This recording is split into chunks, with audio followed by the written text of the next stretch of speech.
Good morning साथियों, आशा करता हूँ कि आप सभी सही होंगे। भगवान की कृपा से आप सभी का हर एक मनोकामना पूर्ण हो।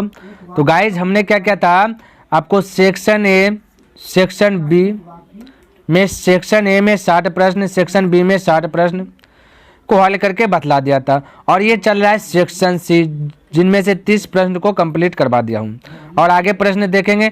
लेकिन हाँ, एक बात मैं बता देना चाहता हूँ कि जो section A, section B, section C, जो ये इस प्रकार से जो हम पार्ट बाय पार्ट जो हम आपके लिए प्रोवाइड करा रहा हूँ, इन्हीं में से एक सेट आपको जो है कि एग्जाम में फुल्ली व फुल्ली देखने के लिए मिल जाएगा। इसलिए इसको अच्छी प्रकार से लर्न करें। आपके एग्जाम के लिए VVI क्वेश्चन है और एग्जाम दीजिए और फिर जा करके इसको कमेंट कीजिए क्या आपसे कौन से सेट से ज़्यादा क्वेश्चन आपको जो है देखने के लिए मिला। क्लियर है साथियों? तो बिना देरी के क्लास को करते स्टार्ट। तो देखिए प्रश्न क्या दिया गया 31 में, कहता है कि चित्र में PA और PB दो स्पर्श रेखाएं हैं, है ना।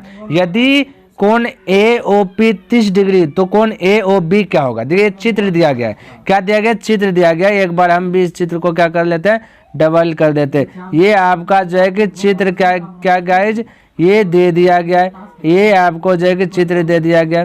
क्लियर है? ये लिख दिया गया 30 डिग्री। चलिए फिर से अच्छा नहीं लग रहा, ये चित्र में दे दिया गया 30 डिग्री। समझने की बात कीजिए।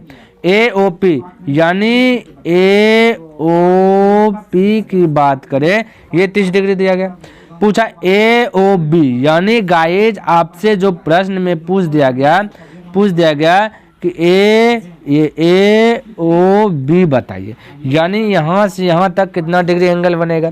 तो सबसे पहले एक बात मेरा याद रखिए कि जब जब वृत्त के बाह्य बिंदु से वृत्त पर स्पर्श रेखा खींचा जाएगा तो स्पर्श रेखा की लंबाइयाँ समान होता है, यानी जितना पावर इसको उतना पावर इसको, है ना। तो जब समान होता है तो कोण भी समान बनेगा। तो 30 डिग्री यहाँ बना है तो 30 डिग्री यहाँ भी बनेगा। कितना डिग्री बनेगा, बोलिए 30 डिग्री बनेगा, यानी यहाँ भी 30 डिग्री का एंगल बना है।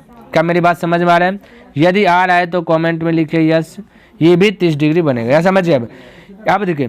और स्पर्श बिंदु, जब वृत्त को स्पर्श, ये जो रेखा खींचा है ना, तो ये आपका स्पर्श बिंदु, तो स्पर्श बिंदु पर 90 डिग्री का एंगल बनता है। कितना बनता है? 90। तो यहाँ भी कितना बन जाएगा? 90 डिग्री। क्या ये मेरी बात समझ में आ रही है? यहाँ तक बिल्कुल आना चाहिए। अब देखिए आगे का फंडा देखिए। अब आपको पता चला कि टोटल ये 30 और 30, ये दोनों 30 जोड़िएगा तो हो जाएगा 60। कितना जाएगा? 60।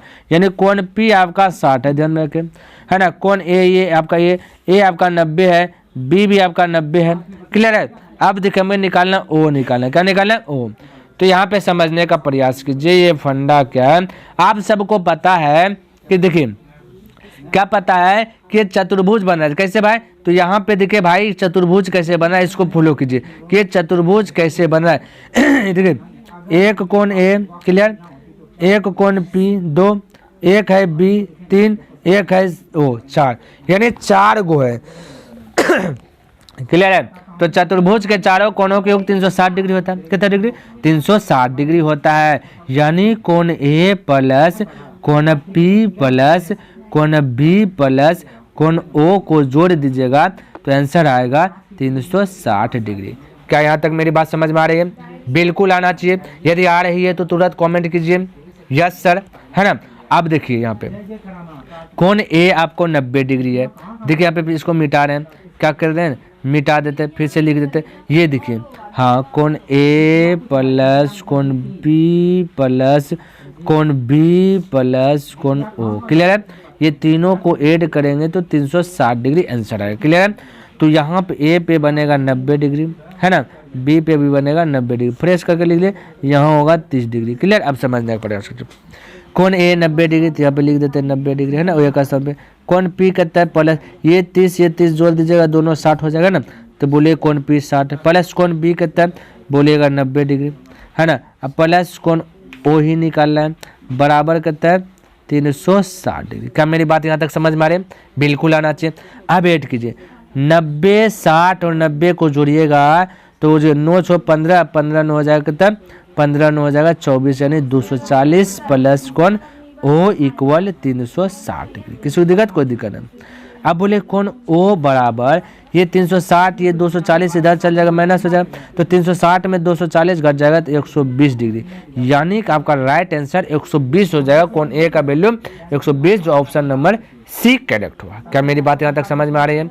बिल्कुल आना चाहिए। क्लियर है? तो नेक्स्ट प्रश्न को देख लेते क्या कहता है। देखिए 32 में कहते y अक्ष का समीकरण होगा, y अक्ष का समीकरण पूछा है, तो y अक्ष का समीकरण होगा x इक्वल 0। याद रखिएगा, जब x अक्ष का पूछेगा समीकरण तो x अक्ष पूछेगा तो y इक्वल 0, y अक्ष पूछा तो x इक्वल 0, तो ये बात आपको आना चाहिए। क्लियर है? तो नेक्स्ट प्रश्न देख लेते क्या कहता है। तो यहाँ देखिए कहता है बिंदु 6 - 5 का भुज, एक बात मैं बता देना चाहता हूँ, भुज x को बोलते हैं और कोटि जो है कोटि y को बोलते हैं। किसको बोलते हैं गाइस? y को। तो ए पहला स्थान पे रहता है x, ये भी ध्यान रखें, और दूसरा स्थान पे रहता है y। तो ये x के स्थान पे 6 है तो भुज आपका 6 होगा, तो ऑप्शन नंबर ए आपका हो जाएगा, है ना। तो ये भी आपको समझ में आ गया होगा। आगे प्रश्न देख लेते क्या कहता है। यहाँ देखें कहता है बिंदु 2 - 3 तथा बी में 2,2 के बीच की दूरी, कोई दिक्कत नहीं, बीच का दूरी पूछा ना, तो बीच का दूरी का फॉर्मूला लगा लेते हैं। ये देखिए फॉर्मूला यूज कर रहे हैं कि x2 - x1 का स्क्वायर, है ना, प्लस y2 - y1 का स्क्वायर। ये किसका फॉर्मूला है? बीच का दूरी का फॉर्मूला हो गया। अब इसको हल करते हैं। बोले x2 कितना है, तो बोले x2 आपका यहाँ पे है गाइज ये 2 है, तो बोले रूट, तो रूट लिख दिए, x2 है 2 माइनस x1 भी है 2। क्लियर है? इसका पावर 2 प्लस y2 कितना है, बोले यहाँ पे -3, है ना, ये माइनस तो माइनस ये सूत्र का, है ना। y1 कितना है, y1 बोलेगा साथियों यहाँ पे देखिए y1, ये देखिए y2 ना, y2 आपका 2 है, क्या है 2 है, तो अब इसको मिटाते हैं, ये भाई भाग जा भाग जा भाग जा, हाँ y2 2 है। क्लियर है? और y2 ये देखिए 2 है, y1 कितना -3, तो ये -3, ये देखिए गाइस ये -3 होगा। क्लियर? क्या होगा? -3, तो ये को ब्रैकेट यहाँ बच जाएगा, इसको मंथली ब्रैकेट बोल दीजिए। क्लियर? क्योंकि सूत्र का माइनस और y1 जो है ये y1 जो है -3 है। इस प्रकार से हम इस पर पावर 2 लगा दिया। किसी को दिक्कत? कोई दिक्कत नहीं होना चाहिए। अब इसको क्या करते हैं ना, अब इसको गाइज हल करते हैं। क्या करते हैं? हल करते हैं। तो बोलिए यहाँ पे रूट अंदर 2 में 2 गया 0, 0 का स्क्वायर 0 ये है ना, प्लस ये माइनस माइनस हो जाएगा प्लस, तो 2 और 3 जुट जाएगा तो कितना हो जाएगा? 5 हो जाएगा, 5 हो जाएगा, तो 5 का स्क्वायर। क्लियर है? अब यह कर सकते 0 तो 0 लिखे या ना लिखे कोई तो दिक्कत नहीं। 5 का स्क्वायर बोले 25, 25 का बार बोले 5, तो आपका ऑप्शन नंबर डी करेक्ट होगा, यानी 5। क्लियर है? तो यहाँ तक दिक्कत? कोई दिक्कत नहीं होना चाहिए। आगे देख लीजिए प्रश्न क्या है, बहुत बहुत सरल है ना साथियों, इतना सरल है कि आप सोच नहीं सकते ऑब्जेक्टिव, लेकिन हल नहीं किए रहते हैं इसलिए अटक जाता है स्टूडेंट लोग। देखिए क्या कहता है, कहते 2 और 3 की दूरी मूल बिंदु से होगा। मूल बिंदु बोला तो फटाक से मूल बिंदु फॉर्मूला याद होना चाहिए। क्या कहता है? x + y, यानी x² + y² मूल बिंदु का सूत्र हुआ। अब इस पे बैठा दीजिए, x कितना है 2, 2 का स्क्वायर प्लस y कितना है 3, 3 का स्क्वायर, तो बोले 2 का स्क्वायर 4 प्लस 3 का स्क्वायर 9। अब दोनों को जोड़िए तो हो जाएगा 13, तो रूट अंदर 13, ऑप्शन नंबर सी करेक्ट हो जाएगा। कोई दिक्कत? कोई दिक्कत नहीं गाइस। यदि दिक्कत नहीं हो रहा है तो कमेंट में कीजिएगा हाँ सर मुझे समझ में आ रहा है, कोई तकलीफ नहीं है ना। आगे देखिए क्या कहता है, यहाँ पे देखिए 36 में ध्यान से समझिएगा, बारीकी से समझिएगा। कहते हैं यदि किसी त्रिभुज के शीर्षों के नियामक -1 0 5 - 2 एवं 8 2 है तो इसके केंद्रक के नियामक क्या होगा। तो कोई दिक्कत नहीं, केंद्रक निकालते हैं। तो केंद्रक का फॉर्मूला हम यहाँ पे लिख रहे हैं। कच केंद्रक कहता है कि x बराबर, ये देखिए इसको मिटाते हैं, कहता है कि x बराबर x1 + x2 + x3 upon 3। Clear है? उसी प्रकार से हो जाएगा y बराबर y1 + y2 + y3/3, ये फार्मूला हो गया। किसी को दिक्कत? कोई दिक्कत।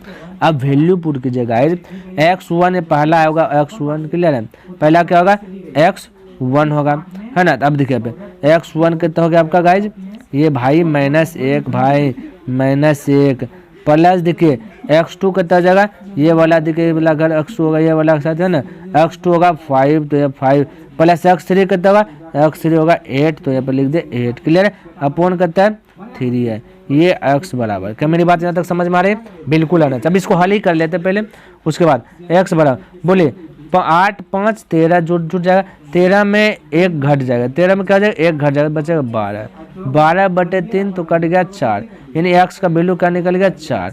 अब निकाल लेते हैं किसका वैल्यू, y का वैल्यू निकाल लेते हैं। क्या निकाल लेते हैं गाइस, y का। तो बोलिए y बराबर, हम बोल सकते हैं कलर अच्छा नहीं है, ये देखो y बराबर कह सकते हैं, y बराबर, इसको मिटाते हैं कलर का, y बराबर बोल सकते हैं कि y1 कितना है, यहाँ पे दिखे y1 गाइस आपका 0 है, तो क्या पे लिख दिए 0, प्लस दे दिए प्लस का चिन्ह।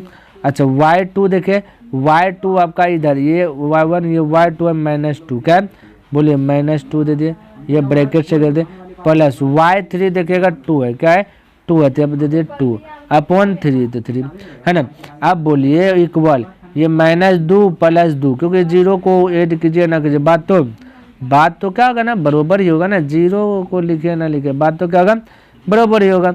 तो यहाँ पे समझने का प्रयास कीजिएगा इज कि अब -2 और +2 तो हो जाएगा 0, 0/3 तो हो जाएगा 0, यानी y का वैल्यू निकल गया 0। क्लियर है, y 0, x क्या निकल गया गाइज, x बराबर निकल गया 4, तो आपका 4,0 ऑप्शन नंबर बी करेक्ट होगा। ठीक है, आगे प्रश्न देखिए, देखिए यहाँ पे क्या दिया है, कहता है 7 सेंटीमीटर त्रिज्या वाले वृत्त के अर्ध परिधि का क्या होगा। अर्ध परिधि का फॉर्मूला आपको पता होना चाहिए, तो अर्ध परिधि का फॉर्मूला हम यहाँ पे लिख रहे हैं, ड्रॉ कर रहे हैं। अर्ध परिधि का फॉर्मूला कहता है तो r × पाई + 2। क्लियर, या आप बोल सकते इसी को जब हल कीजिएगा तो बोल सकते r × 36/7, ये भी आपका फॉर्मूला आता है, या r बराबर 36/7, क्योंकि पाई का वैल्यू 22/2 लीजिएगा, पाई का वैल्यू क्या यूज कीजिएगा 22/2 जब यूज कीजिएगा तो 22/2 + 2 इसका एलसीएम ले लीजिएगा तो 36/7 होगा। तो डायरेक्ट अब बोलिए r का वैल्यू 7 गुना, ये r का वैल्यू 7 यहाँ लिखें, और 36 तो 36 और 7 तो 7, 7 से 7 गया बचा 36, तो right answer 36 centimetre, option number B correct होगा। क्लियर है, आगे देखिए 38 में देखिए क्या कहता है, 10 सेंटीमीटर त्रिज्या वाले वृत्त की एक जीवा वृत्त के केंद्र पर समकोण बनेगा। कहता है एक वृत्त है ना, एक वृत्त है, कहता है वृत्त के कोण पर जो है कि समकोण बनाती है, तो यहाँ पे समकोण बना दिए, जीवा बोल दिया, क्या बना दिए समकोण। क्या मेरी बात यहाँ तक समझ में आ रहा है, कहता है 10 सेंटीमीटर त्रिज्या 10 होगा, ये भी 10 हो जाए कि एक जीवा, तो ये हमने क्या किया, ये वाला हमने क्या किया जीवा दिख दिया, जीवा के केंद्र पर समकोण यानी यहाँ पे 90 डिग्री का एंगल बना दिया। क्लियर है, तो बनाती है, तो उस जीवा की लंबाई, तो बताइए ये जीवा यानी कर्ण है, तो आपको फॉर्मूला याद होना चाहिए, कर्ण का स्क्वायर बराबर लंब का स्क्वायर प्लस आधार का स्क्वायर, ये फॉर्मूला आता है। अब बैठा दीजिए, कर्ण तो ही निकालना है, तो बोलिए कर्ण का स्क्वायर बराबर लंब है आपका 10, तो 10 का स्क्वायर प्लस आधार भी है 10, तो 10 का स्क्वायर हो जाएगा। क्लियर है, 10 का स्क्वायर हो जाएगा 100, अब प्लस 10 का स्क्वायर हो जाएगा 100, है ना, तो कर्ण का स्क्वायर बराबर, अब देखिए दोनों को जब ऐड कर दीजिएगा तो बोलिएगा कर्ण का स्क्वायर इक्वल टू 200 हो जाएगा, 100 100 200। अब यदि हम बोले कर्ण इक्वल रूट अंदर 200 के, यदि हम बोले कि 2 क्या बोले 200 को 2 गुना 100, तो कोई दिक्कत होगा, कोई दिक्कत नहीं। अब बोले कि कर्ण इक्वल 100 का बाहर आ जाएगा 10, क्या आ जाएगा 10, रूट के अंदर चल जाएगा 2, तो 10√2 आपका आंसर आ गया है ना, जीवा की लंबाई कहता है 10√2, तो ऑप्शन नंबर सी करेक्ट होगा, है ना। आगे देखिए क्या कहता है, देखिए कहता है 10 सेंटीमीटर त्रिज्या के वृत्त के चाप केंद्र पर 108 डिग्री का कोण बनाता है, तो द्वित्रिज्य का क्षेत्रफल, तो कोई दिक्कत नहीं। देखिए ये बोला एक वृत्त है, क्या बोला एक वृत्त है, अब ये बोला कि चाप का केंद्र पर 108 डिग्री, यानी ये वृत्त है, ये आपका केंद्र, यहाँ पे 108 डिग्री का बोला ऐसे, जो कि डिग्री बनाता है, 108 डिग्री का एंगल बनाता है ना त्रिज्या, तो ये त्रिज्या 10 है ना, ये त्रिज्या का 10, ये भी आपका 10 हो जाएगा, है ना। तो कहता है क्षेत्रफल, तो साथियों त्रिज्यखंड हो गया, तो त्रिज्यखंड का क्षेत्रफल आपने पढ़ा θ/360 पाई r स्क्वायर। अब देखिए यहाँ पे फंडा क्या है, यहाँ पे फॉलो कीजिए, फंडा क्या है कि ना, ये ऑप्शन है पाई में, तो पाई को तोड़ना नहीं है ना, तो बोलिए थीटा के स्थान पे क्या लिखना है, थीटा का स्थान पे 108 डिग्री, 108/360। क्लियर है, पाई तो पाई, आर कितना दिया गया, आर दिया गया 10, तो यहाँ पे लिख दे 10। क्लियर है, स्क्वायर है तो 10 10, एक जीरो से एक जीरो कट जाएगा, है ना, एक जीरो से एक जीरो कट जाएगा।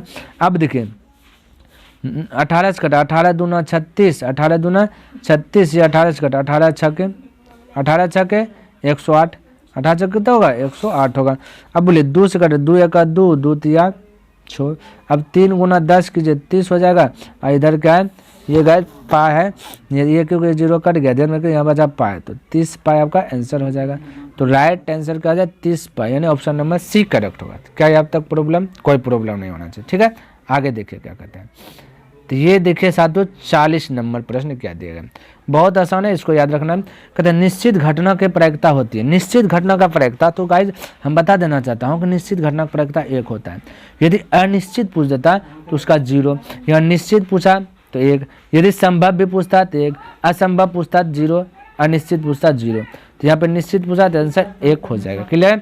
तो गाइज आज भी हमने क्या क्या सेक्शन सी का 10 प्रश्न को कंप्लीट कर दिया। हाँ, एक काम आपको भी दे रहे हैं, यदि आप शुरू से अंत तक देखें तो इसको बनाने का प्रयास कीजिएगा। 41 नंबर प्रश्न का जवाब आपको खुद देना है कमेंट बॉक्स में कि इसका राइट आंसर क्या होगा, क्लियर है। ये आपके लिए हमने एक काम दे दिया, है ना। तो साथियों आशा करता हूँ कि आपको ये 30 प्रश्न, ये जो बताए हमने 10 प्रश्न को जो हल करके बताया, इनमें से जो है कि करीब करीब आपको सभी प्रश्न जो कि अच्छी प्रकार से समझ में आ गया होगा। यदि अभी भी कंफ्यूज लगता है तो कमेंट बॉक्स में लिखें, उसको टाइप करें और हम जो है कि उसको हम बताने का प्रयास करूँगा, है ना। तो साथियों यदि लाइक नहीं किए तो लाइक कर दे, और यदि सब्सक्राइब भी नहीं किए तो सब्सक्राइब कर दे, क्योंकि ऐसे ऐसे वीडियो आपको इस चैनल पर देखने के लिए मिलेगा। और हो सके तो अपने दोस्तों के साथ भी वीडियो शेयर कर दे। तो नेक्स्ट दिन मिलते हैं, तब तक के लिए धन्यवाद। जय हिंद, जय भारत।